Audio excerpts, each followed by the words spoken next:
Left off page 22.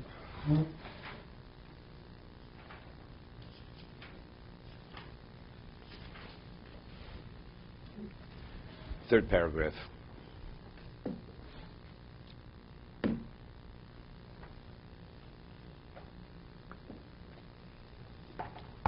We're speaking about the acquisition of the ability to be vigilant, more vigilant rather than less vigilant. So he said you should study incidences in the Sifrei HaKodesh, meaning Chumash, Tanakh, Levim, Ksuvim, and also you should study the Maimori Chazal, the statements, the teachings of the Chachamim regarding these various, to maintain a cognizance.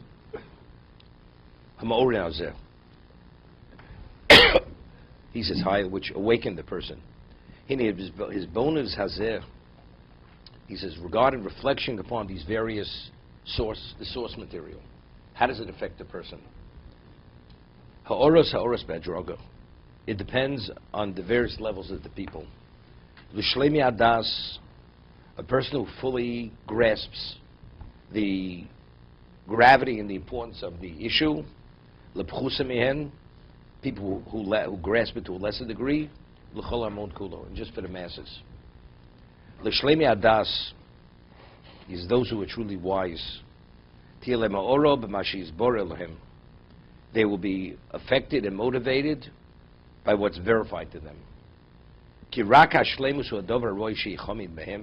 the wise people, only something which is more complete do they have a desire for. Anything less than perfection, they want perfection. It's not, some people, they take courses pass-fail. They're satisfied pass-fail. A person who's a true achiever wants to excel in that particular area. He wants to be marked and graded and evaluated based exactly where he's at, exactly at that point. The person's wiser. He's not satisfied with less than. He's shooting for perfection. That's what he wants his achievement to be. Because after the value, he says, to them there's no greater failing than a deficiency in completion, and being distanced from that. Because after it's been verified, what's considered perfection, what's considered achievement, his bodem cocaine. So therefore they understand what it means not to achieve where you should be. No, they say ignorance is bliss. Even for the wise man, ignorance is bliss. But once you understand where you should be, so then you understand what you thought was at one time is no longer that. He said, what are the mediums that brings to all that? He says it's the good deeds and quality character.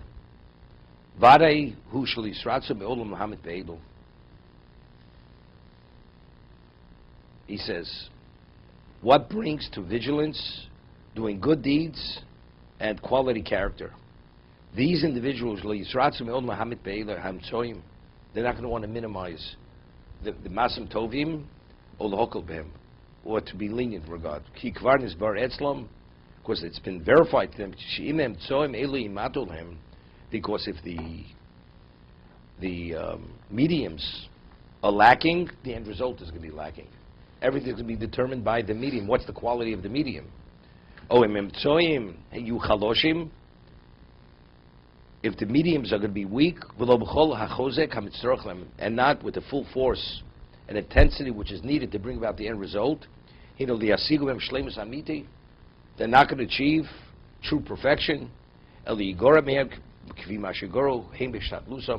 going to be lacking to the degree that it was lacking in the initiative. The initiative will determine what the outcome will be. The greater the initiative, the greater the outcome. The lesser the initiative, and that they understand.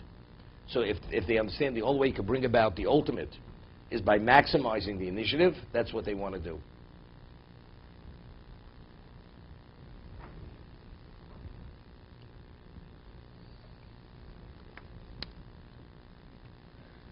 Essentially, you have certain people, they demand perfection on many things. When it comes to their service of Hashem, I put on the tefillin, I did the mitzvah, I did this, that. Was it done with perfection? Was it done with full focus? No. So in other areas, there you're demanding a perfection. You don't want something which is inferior quality. Or they'd say, person gives in a report, they'd say it's shoddy. It's clear that you didn't give it enough, you didn't research the subject matter enough. The way you put it together was like done in a haphazard way. When it comes to mitzvah, it's okay. Because the person doesn't appreciate the value of what? Of the input and the dedication to develop it into that. There's a story with the Vilna Gaon, that the Vilna Gaon in Vilna, he had his private minyan. He had his inner circle of students. And it was Rosh Hashanah, and the Dubna Maggid was a student of the Vilna Gaon, the Maggid of Dubna. And the Vilna comes to Rosh Hashanah, the Vilna Gaon tries to blow shofar. He can't get a note out of the shofar, not a sound. So they called in the Baal Tukei from the shul in Vilna, comes in, blows the shofar with a force, no hesitation, not a hitch, perfect. Every blast was perfect. So they asked the Dubna Maggid. The Vilna Gaon, he was lacking in his ability, couldn't get a sound out, and this other person went without any difficulty. Why? So he said, the Dubna Maggid explained everything with the mashal, with an allegory. He said, there was a king, he had a diamond, the largest diamond, the most perfect diamond, but it was still in the rough, and then it was perfected into that very large diamond, and his daughter's wedding was approaching, and he wanted that diamond to be cut into 4 pieces. When you cut such a diamond, if it's not cut right, you could actually damage the diamond. The diamond could actually burst under the wheel while you're cutting it. So he gave the order to his emissaries. They should go seek out the best diamond cutters in the world to come observe the diamond, because he wants the diamond cut by a certain date. Any one of the expert diamond cutters comes and they evaluate. They said, we can't take a chance. The responsibility is too great. The likelihood of damaging the diamond, we're not going to do it. And finally, time is getting close, and they say they can't locate anybody. Anybody who really understands what its value is afraid to approach the diamond.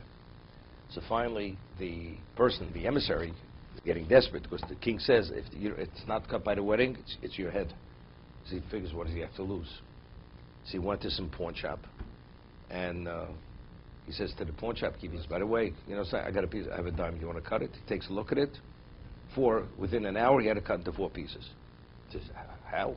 He says, any of the other diamond cutters, because they appreciated its value, they were concerned of its damage. This man cut a piece of glass, cuts a diamond. In theory, it's all the same to him, because he doesn't appreciate its value. There was no trepidation, there was no hesitation, and he cut it. The Vilna Gaon understands what's the value of the blast. What change does it make? He's overwhelmed with fear. As a result of that, he can't get a note out of the shofar. The Baal Tukei from the shul, what does he know? It's a musical note coming out of a horn, out of a ram's horn. So as a result of that, he was able to blow without a hitch. The same thing over here. A person, the wise man who understands what the value of something is, and he understands you're only able to achieve the end result is by investing sufficient amount of ability, he understands what he has to invest. Anything less than that, he's not interested in. The other person who knows nothing, I have to do it. I have to fulfill my obligations. To fulfill my obligation, more or less, it's all the same. To be continued.